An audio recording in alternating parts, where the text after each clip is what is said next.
Looks Rashad in!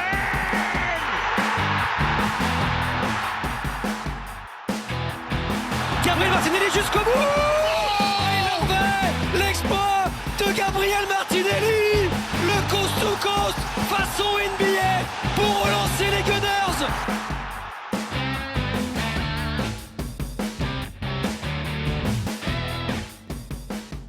Hello and welcome to this week's episode of the Kenyan Gunners podcast with me, Omar Bashir and Ahmed Banafa. Ahmed, good afternoon to you. Good afternoon, Omar. How are you doing today? I'm okay. I'm glad football is back. I know there was international breaks, football, but I didn't watch a single game of international football. So I'm actually glad that Arsenal is back playing, particularly. So. Otherwise, it's good. It's been good. How have you been? I've been okay. I actually watched parts of some games. Which one was it? I think the France versus Croatia game. I think I watched that. I watched a bit versus who were they playing? Was it Denmark? Who, England? Harry. I expected Maitland-Niles and Xhaka to play, but then, of course, Harry Maguire had a nightmare of a game again. Yeah, I think it's the pressure. I was speaking to a United fan. They're saying this guy played a lot of games last year. I don't think he's ever played that amount of games in his career. Then, of course, playing for Man United, a side like Man United, it's going to be very difficult for you to do so. Then, of course, what happened at Greece. Yeah. So that might have affected him. They played post lockdown in the Europa League, didn't they? Yes, they did as well. Games. They did as well. So yeah, I mean, for me, I think that affects the whole United team as well. There's a bit of fatigue. Even if you look at the Man City team, they also have issues of fatigue. They've not been as consistent as we know they are. So it could play into that. Not a lot of people are putting that into consideration. I mean, if you look at Liverpool, they've had basically a whole pre-season. The teams that are doing Aston Villa, Everton, they've had basically a whole pre-season. So it's something that I think not a lot of people are considering.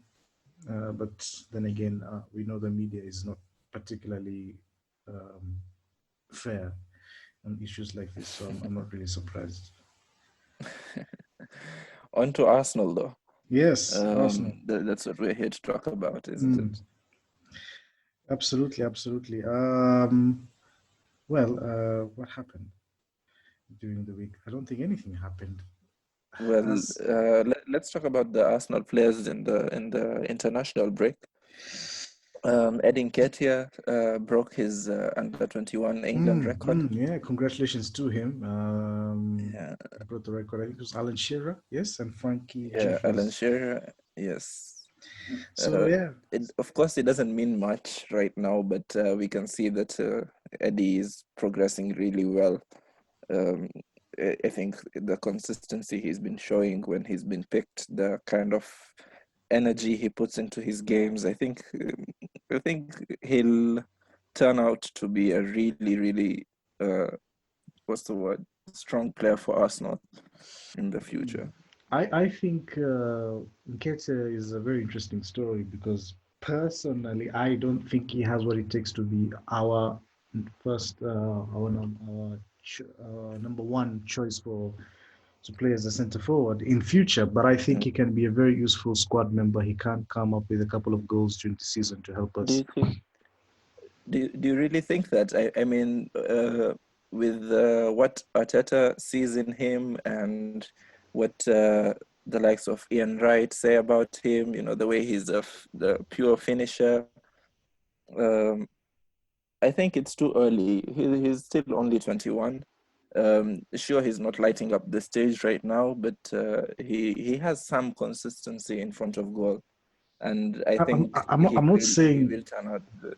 I'm not saying he's a bad player. I'm not saying he's a bad player. Quite the contrary, I think he's a very good player. I think he's a Mm, good player to have in the squad if you want to be Premier League winners or Champions League winners. He's sort of like, for me, like Sylvian Wiltord, that kind of mm, player. Like, he's not necessarily the guy you'd put in, week out in the team, but he's somebody who, when the chips are down, he can come in and help you. That's what I yeah. feel with Nketiah. I don't know. Okay. So you still think at the end of it all, we might maybe invest in another striker in the coming seasons, Okay, who do we have? Lacazette going. Who says he's going though? I don't like No, this. I'm I just don't. saying Okay, yeah. he has 2 years left in his contract Mm-hmm. right now. Maybe next season we'll want to cash in. Maybe I'm just saying this Hypothetical. possibility. Yeah, hypothetical situation exactly. Uh, Because I believe that Nketiah might one day lead the line. hmm. I truly think so. I mean, he's still young. There's still the room, but Mhm. I think he will come good. Yeah, that's a fair point. I mean, all we have to do is wait and see. He has to. Mm, I'm sure he'll be given the chances to do so, and whatever we've seen from him so far, I think he's been very good with the chances that he's been given at the club. So, I mean, if he comes up and becomes a good player for us and ends up being the first choice striker for us, I don't have a problem with that at all. So I just hope that he can be able to fulfill his potential. mm. But Um, congratulations to him another, breaking the record. I hope yeah, now he gets more yeah, chances for England. yeah, definitely. Congratulations to him. Another player that caught my eye during the international break was Granit Xhaka. His performance against Germany. I think the last international break also against Germany, he played really, really well. And this time around as well. Although the game finished 3-3, I think he was a really pivotal figure in that midfield in Switzerland. Yeah, I think on that, I think Granit Xhaka is finding a little bit of form and consistency under Mikel Arteta. We discussed it several times in the podcast since Arteta came. That's basically since January. He's been very, very consistent. He's got a bit of a confidence about him, I think, which was sort of lacking because of the animosity around him and his style of play at Arsenal. So I feel that now he's got a manager that believes in him. In terms of club football, who plays in a system that exploits his strengths and covers up his weaknesses. I think he's finding a new level of confidence, which I think is important for him as a person and as a player. And we're seeing hopefully that Arsenal can benefit in future. Hopefully, at least this season, we would like to see that sort of form continue. So I'm all for that. I'm all for Granit Xhaka playing well. Yeah, I'm really happy too. I mean, what rich vein of form he's having, and the performances he's putting out. I think reflects what's been happening around him. I think he's really shown from his moment of adversity, shall we say. Mm. Um, yeah, and all in all, it looks good for him right now. One more player that I'd like to talk about before we maybe get into the game tomorrow is Bukayo Saka. Yeah, Bukayo Saka. Yeah, he got his first England call-up. I think he did play. He featured In the in one of friendly. the England games. Yeah, Yeah, if we yeah, featured against who was it? Wales. Wales. If we against Wales. yeah. And I think he played well. I didn't watch the match, but the reviews coming in are that he played well and he grew into the game. He might have started with some nerves, but he grew into the game. And he's also now been shortlisted as the top 20 Golden Boy in the top 20 Golden Boy list, which speaks a lot to the quality that he has and Mm. the kind of player that he is. I'm really looking forward to watching more of him as he grows and develops. Yeah, I think it's just a continuation of what we've seen from Bukayo Saka since we saw him last season. Fantastic player with great potential to be an even greater player than he is already now. Um, I, as I didn't watch the game as well, I just saw reviews online. I think people were positive uh, about his performance and his cameo. It can only mean good things for him. I think England have a problem on that left-hand side. They don't really seem to have that part sorted in their team. So there's potential there for him to break into the team and really um, get a position and a spot in the starting 11 for himself. But only time will tell.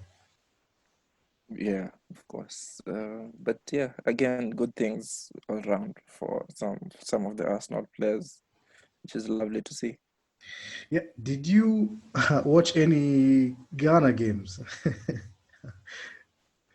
But I did catch the highlights, the party assists. Really, I've been meaning to watch them, but I it just hasn't got through me. Well, I can tell you about them. Okay, I don't know most of the players, but I know Party well, of course. Uh, the first assist was more like a shot, just uh, caught one of their strikers, and the striker turned it in. Mhm. And then the second one was actually the one that's more noteworthy, the one that we can talk about. It was a beautiful lobbed ball over the right hand side, which is I should say kind of what we would be expecting from him. It was just a beautiful, beautiful ball over the top, and the winger or striker, I really don't know the Ghanaian players that well. But yeah, it was an amazing ball, and I hear he had a really fantastic game. Uh, So yeah, quality again from another Arsenal player. Yeah, and I think that's basically it because I don't think we have a lot of players these days, at least, who go on international duty. Most of the lads Yeah, were in London calling. Aubameyang had an ankle knock, I think, so he didn't feature for Gabon. He had to be recalled back, Well, that's good. and I think that was it. This was the ankle. You remember the game against Sheffield at some point during the match? Was it Berger, Sander Berger, Yeah, who yeah. flew into him?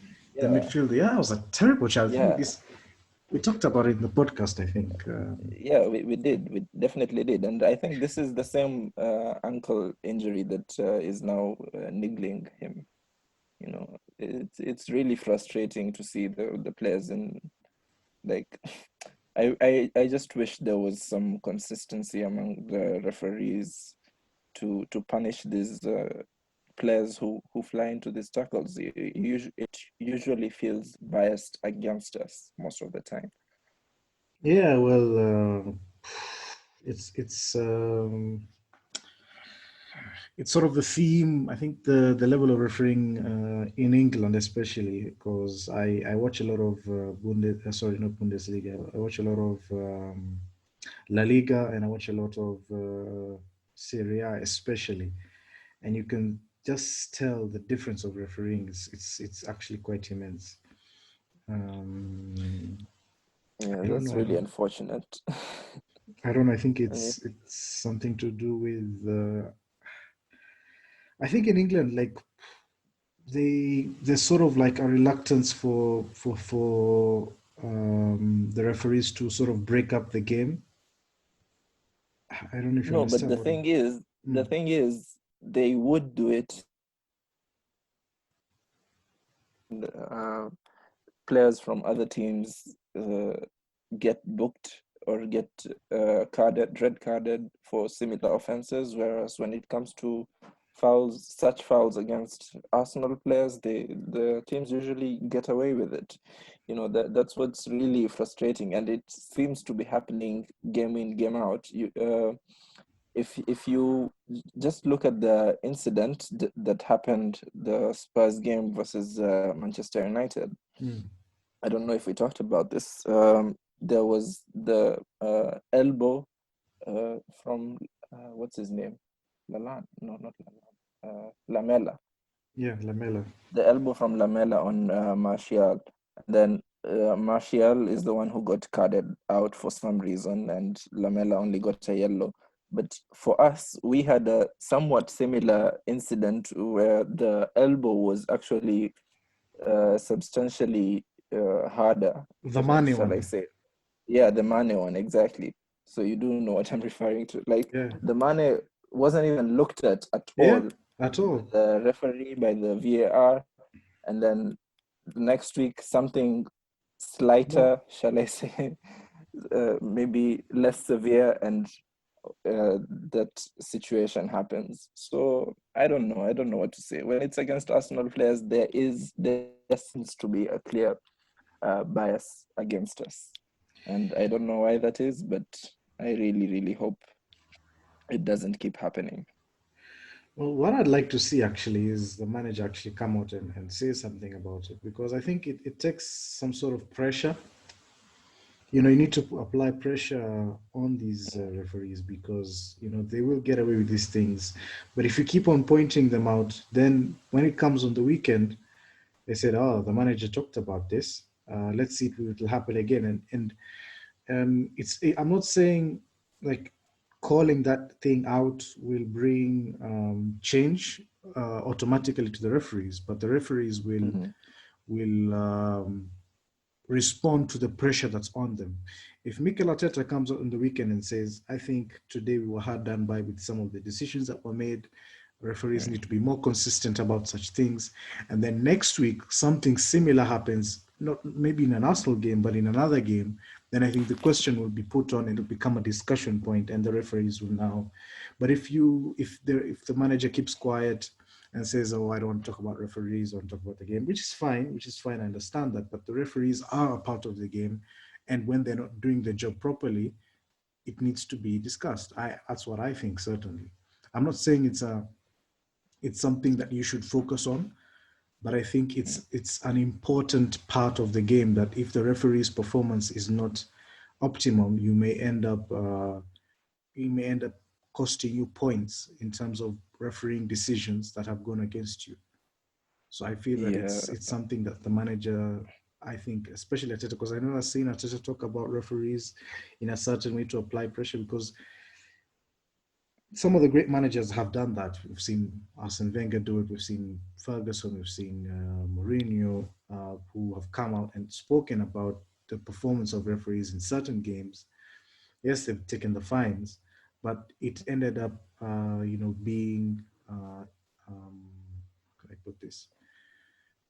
It was like a chain reaction to the level of refereeing changing on that particular scenario. So I think it's something that Arteta needs to sort of embrace and do it in a clever way, so that he may not come out like a sulking man, but he comes out as somebody who's pointing out a discrepancy that's in the game. Talking of Arteta talking to the press about things in general, he had a press conference yesterday about now what we expect from the Man City game, the team news maybe. Anything you want to talk about from that? Well, I was actually very interested. He was asked a question about the Ozil situation with, because I think, which we'll discuss also as well, Arsene Wenger was asked about what's happening with Ozil at the club, and he says it's a waste, and that a player of such quality, the club should find a way to utilize his talents, and we on this podcast agree that is the case. But Arteta was asked sort of a similar question, and he more or less does that thing where when he's asked about the players that he doesn't want to talk about, he talks about the team. Like what did you think about Ozil? I think that he evades the question the way he talks about the question without actually talking about it. I mean, I actually think that's a very good talent. It is quite incredible how he he does really has that. a way. He really has a way with how he talks to the press that I really just enjoy. Yeah, you. Sorry, I interrupted you. You're saying. Yeah, I just think that that's one thing that interested me. I was also interested to see the Kieran Tierney situation that happened against, not against rather, but when he was away with Scotland during the international break. Mhm. We know that what's his name, Armstrong of Yeah. Southampton, I think, tested positive for COVID-19, and he was said to be in contact with Kieran Tierney and another player. So they're in isolation. Arsenal insists that he was observing the social distancing rules and so on and so forth. So he's basically at the time of the what of the press conference, he just said, "Look, right now we don't have anything to tell you guys, but we hope that he'll be able to play." You know, the thing is with this situation, basically exposing themselves to the virus because different countries obviously have different regulations as regards to COVID-19. I think it's really something definitely needs to be done to more or less streamline this whole process with players going for international duty and maybe streamlining the kind of guidelines that work with the Premier League and maybe the other leagues and different countries, because we have teams. Let me just talk about something else for a second. We'll come back to the TNA situation. Like Portugal, who have Cristiano Ronaldo testing positive and maybe half the Wolves. So what does that mean, for players in the Premier League? So the half of Wolves' first team won't feature practically in this coming game week. Now, Has that with been the confirmed though? Not really. It was just a speculation. The Like a thing is, hypothetical situation. yeah, for now, because if Ronaldo tests positive and all those players in the camp, they're in close quarters, there's only so much social distancing you can do on the pitch. And yeah, so presumably most of them will have to undergo a quarantine for 14 days, which means they'll miss this game week, the Europa League or Champions League games, and also the following game week. So those are like 3 games, maybe 4, that they will have missed, and it's a situation that will translate now to many leagues because of players doing this, going on international duty. Now, with the Tierney situation, Arsenal, I read somewhere that they actually offered a piece of photographic evidence with the Armstrong and Tierney. Tierney insisted that he had been maintaining social distancing actually more than was required. So Arsenal submitted the photographic evidence, which they had, which is actually really good. I don't know how they had that just in hand, but they caught Armstrong in 4K, so to speak. Yeah, so it's interesting. I think I'm also just petition Tierney to be available for the game tomorrow. Actually, just now. I don't know if it's official yet because it's just now breaking, but it's really good news that they managed to get him out because he had complied with every guideline possible and he has tested negative multiple times. So I definitely think it would be unfair for them to have kept him any longer. Yeah, I sort of agree with that. Plus, in terms of team, I think Kolasinac got injured during international duty as well. Or did he? So I didn't know that. yeah, he might not be available for the game, so it leaves us short on that side in terms of the left centre back role. So it'd be interesting to see how we go about that game in terms of our lineup. It's just something that You think you mentioned left centre back. Do you think we will still go for the three at the back? yeah, I Is think that so. your opinion? Yeah, especially against City. I think we will have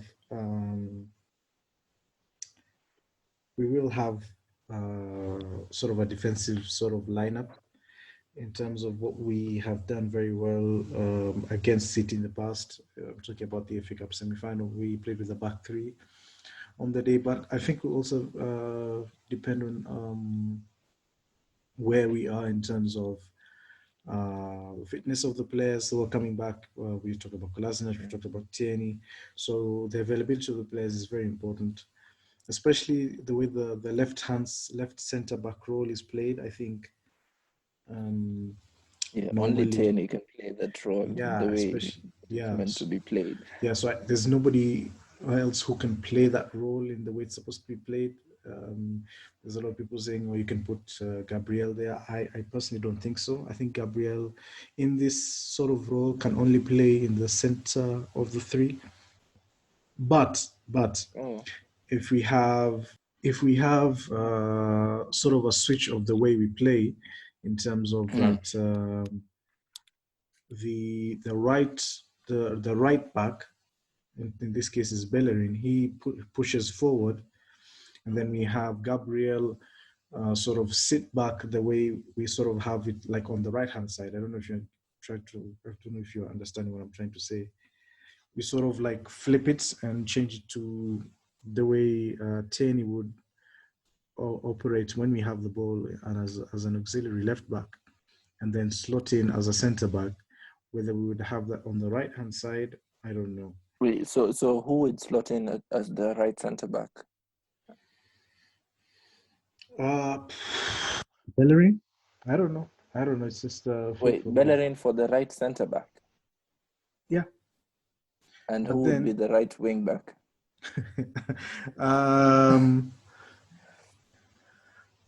Okay, you see how difficult that is now. No, what I think is the I don't know.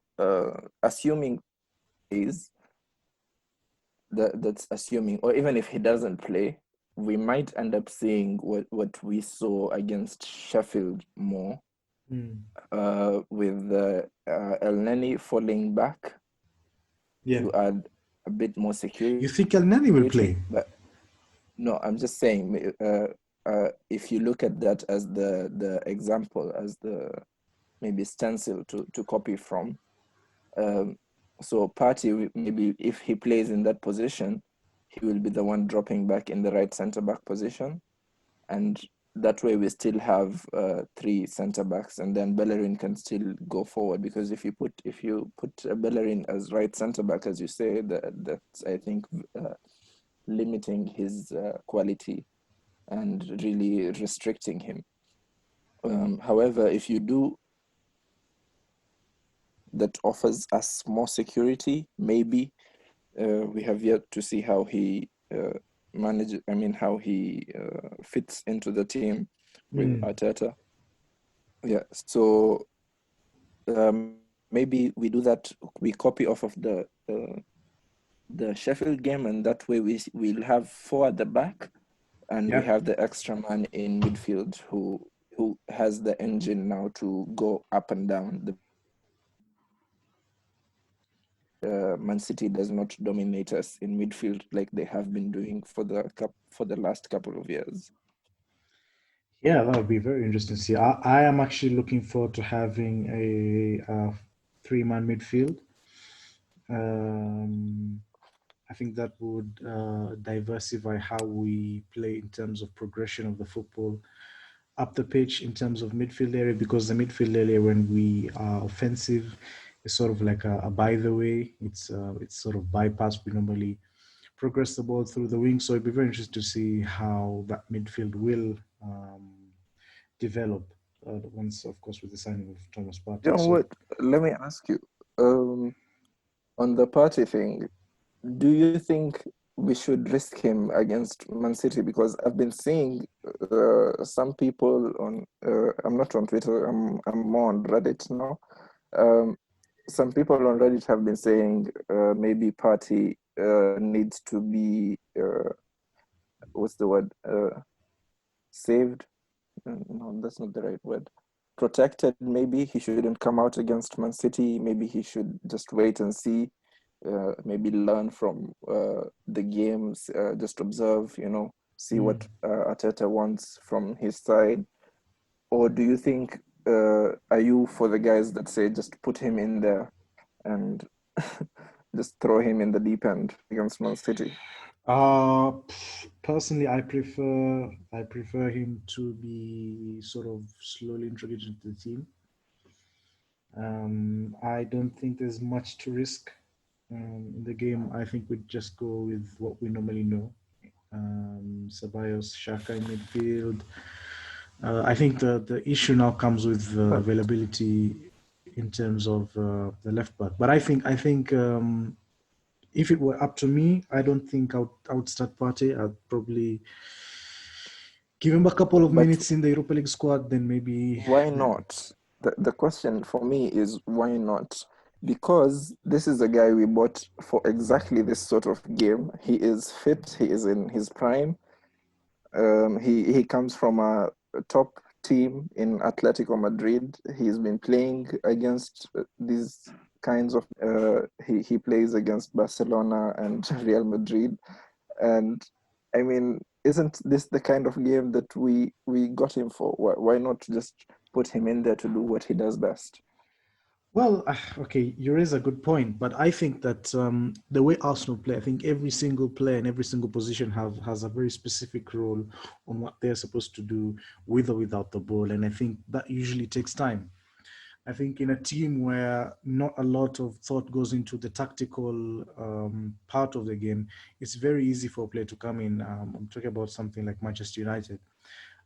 Not a lot of tactical nuances about how they play. So when it's not a dig on anybody. It's just what I think of the team.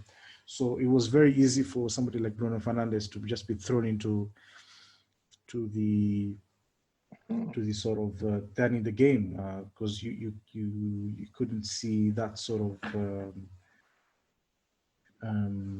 It was easy for him to slot in, of course, if you have the quality. But I think in a team like ours, where I think every single player has a very, very specific role, and especially defensively, I think it's important that you need to have that player slowly integrate. I mean, he was in training yesterday. He could have a very good training session today and yesterday. And then maybe Arteta thinks, you know what, I think he can start. So, I mean, it depends, because Arteta sort of alluded to it as well. He said, I mean, he's fit, he's ready to play. He just going to look at him over the next training sessions. If he's doing well, he'll start. So it'd be interesting to see. I think either way, I think I'll understand the decision behind it. Yeah, I think I'm with you on that. I think we would respect the boss's decision on him. But personally, I feel like I want him to start because we bought him for exactly this sort of game, and there's no need of easing him in when this is the kind of game that we want him to play. What of talking of his tactical ability, I think we've seen. You personally, you have watched him in La Liga. I've watched him in some of the Champions League matches. I think he does that job that Arteta would like a midfielder to do, and he does it well. Yeah, and maybe he would fit in that right midfield role where he goes up and down as a box-to-box midfielder. Maybe covering for now Dani Ceballos or Xhaka when either of them want to go up the pitch, he can stay there. And I think he already can do that job. So in the end, it just comes down to the training sessions and what Arteta thinks. So, yeah. Yeah, I think I'm actually quite interested. My head uh, doesn't want him to play, but my heart, I just want to see him play. I want to see him go there and play against City. So we just have to wait and see. I don't know. Arsenal doesn't have any team news. I don't think Pep has had his presser yet as well. But I do know that Kevin De Bruyne withdrew from the Belgium squad early in the week because of an injury. I think maybe I still think he will play. I don't think you know how it is. You know how it is against Arsenal. Players just become fit. You know what? I wouldn't be Players, surprised. I wouldn't be surprised to see Aguero fit as well. I mean, it's just yeah, that's what I was about to say. They'll have a full first 11 for our team, and then for our game, and then the next game they can rest. They can go back to being injured. I don't know. I just hope that we we have a better showing. I think in terms of our offensive play. I think defensively, I think we'll do okay. It's just be about of our concentration, and if you can keep that up for 90 minutes. I just want to see us. I think what thing that I was let down against the game of Liverpool against Liverpool is that our creativity was next to nothing. And I mean, we watch football And basically. You want to watch your team we create also chances and score goals. we So also had a lot of sloppy balls in that game. yeah, We yeah, didn't yeah. start So well. which of course alludes now to the concentration bit. I think we need to have our Yeah. concentration quite high on that sort of level. And I'd just like to see us, of course, create more, give our. I mean, we have got great forwards Mm, in our team, and if you give them the chances, they will score. So I think that mm, that's something I think we will try to improve. mm, I've also got a question for you. Do you think mhm, are you on the right hand side in terms of the forward line? Would you like to mm. see Pepe play, or are you comfortable with Willian in that position for this particular No, game? no. Willian is good. He's a seasoned player. I think. Um, I just think Pepe will offer more creatively, and he has better attacking sense, should I say, than Willian. Although Willian does have that um, experience in these games, which Atata might choose to go for, I would prefer to see Pepe play because of his ability. And you saw what he did when he came on against Sheffield, and maybe that's what we want to see more of. And if he can do that, and if he's been showing that in the training, then I'm hoping he does start. Yeah, yeah. I actually, for Pepe to start, I think he started the season well. Whenever I've seen him play, he's had an effect on the game. He feels more comfortable in terms of what the team expects from him, what the team wants from him. His teammates are finding him in positions where he can affect the game in a positive way. So I think also the signing of Willian helps, just like the signing of Cedric helped Bellerin. So we may see the Mm, better side of Pepe. I hope he starts. I think he will have a lot to offer in the game. But we just have to wait and see what Mikel will put out on Saturday. yeah. Uh, and the rest of the team. So, in the end, what do you expect to see from the team, like in terms of the lineup, in terms of formation, or what's your final thoughts on that? I think there are a lot of questions to be asked about defense and midfield. What do I you want to see? What do what you I want to expect? see. I want to see a three-man midfield, Hmm. and I want to see Pepe. I think those are the two things that I want to see. So basically a back four. Yeah, a back four, but um, I'd like to see Xhaka at the base of the three midfielders. But then once we don't have the ball, I think he should slot in as a centre back. I think that way we can keep our defensive shape as we've been doing in a couple of other games where we have five at the back, and then we can have Partey and Ceballos sort of like the two midfielders being initiating the press, and then the forwards, of course, doing what they do. I would like to see that. I'd like to see that. I don't know whether we'll get that. I don't think we'll get. I don't know if we'll get any of the two things that I want to see, but that's what I want to see from the game. Yeah, What about you I'm in with terms you of the on lineup? that. No, I'm definitely with you on that. It will help with our transitions. It will help with the movement with the ball, without the ball. Uh, Having that extra man in midfield against a team like Man City is really, really going to help, I think. Mm. And I want to see Partey start. It will just elevate our right hand side. You know, we've been having this left sided bias for a Yeah, long time. yeah. Teams now have done their homework and they know how to deal with that. So if we now shift, I mean, if we have now both strong right and a strong left, I think we will have a more balanced sort of side.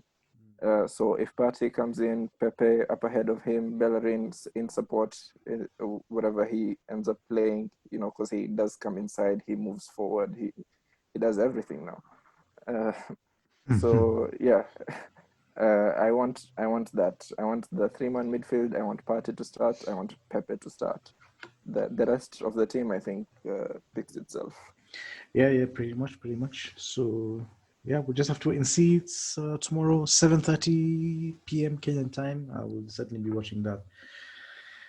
I don't know.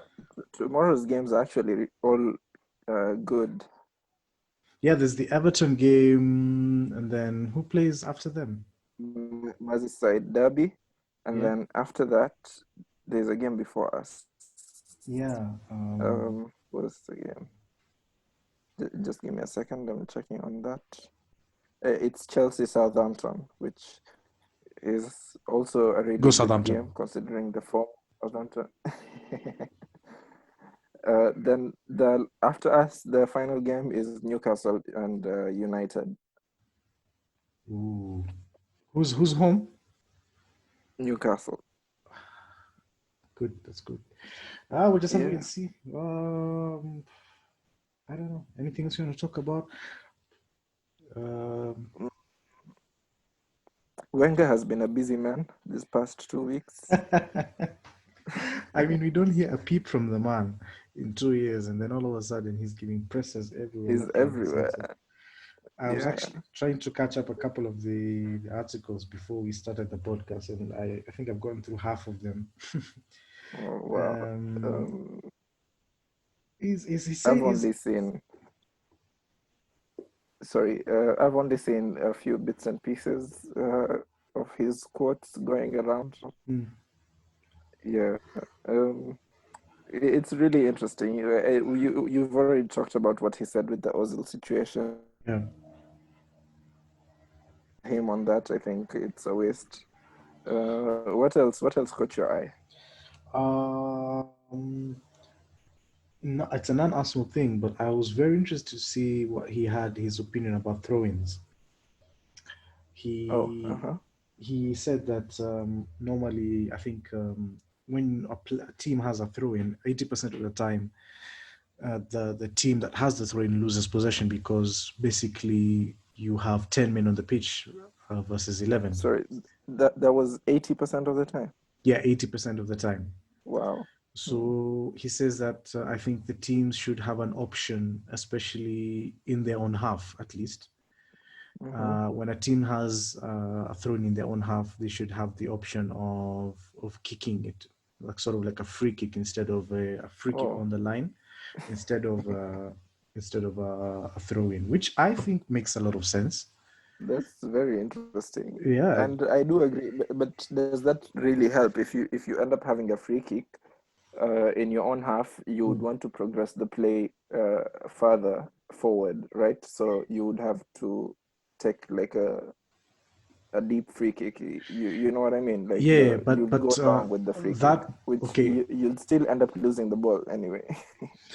Maybe, but if you start short and play out from deep, I think you have a better position. I think the whole point of having the kick instead of the throw is that you have 11 players on the pitch as opposed to 10 when you're taking the throw in. Because when you're taking the throw in, you don't really have to. The player who's taking the throw in is not really in the On the sort of pitch, yeah. on the pitch, yeah. So there's a less option to pass to or to open a sort of a channel in terms of where the ball can be played. So I support that. I think it's a good idea. Whether FIFA will And take that on board, I think it, would be interesting. the free kick, I mean, the throwing thing is not helped by the fact that we've been seeing a lot more foul throws for some reason. Do you remember with Yeah, Bellerin? I think he had 2 foul throws, and then the next game we saw some more foul throws. Not only Arsenal. I think it's been around. I don't know what's up with that. So it's a strange situation, but yeah, that's really interesting from Wenger. yeah. Plus his role as the head of football development, I think that's sort of his job to sort of he can improve the game on a global scale. And I think that's a very interesting thing. I'm certainly for it if it is to come to pass. Anything Um, or just anything else in particular? I think we've covered enough for the game tomorrow.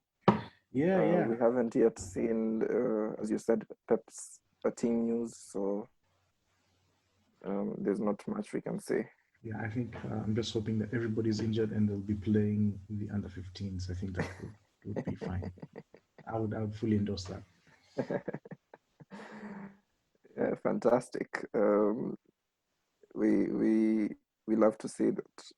I mean, I don't want any players injured. This is just Yeah, we're just absolutely. joking, of Yeah. course, but yeah, may they all be injured by tomorrow, or may they get COVID so that the whole no that's really bad to say. Predictions?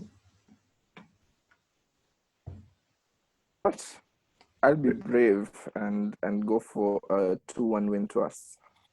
Ooh, 2-1 win. Interesting. No clean sheet? No, I don't think we'll have a clean sheet. We are playing away after all. But yeah, I still want a win, so I'm being brave and optimistic. I am going to go for 1-1. A draw. Yeah, a draw. Okay. So KG affair or open game, but we end up lucky draws because 1-1 is a tricky game. Yeah, I don't You know. know, I think they'll score first, and then because usually City against us in the Premier League, they usually have really fast starts. So I think they will score, maybe even in the first 10 minutes. And then maybe I believe we will come back and win 2-1. Oh, a comeback win as well. Oh, you're going for it, eh? Yeah.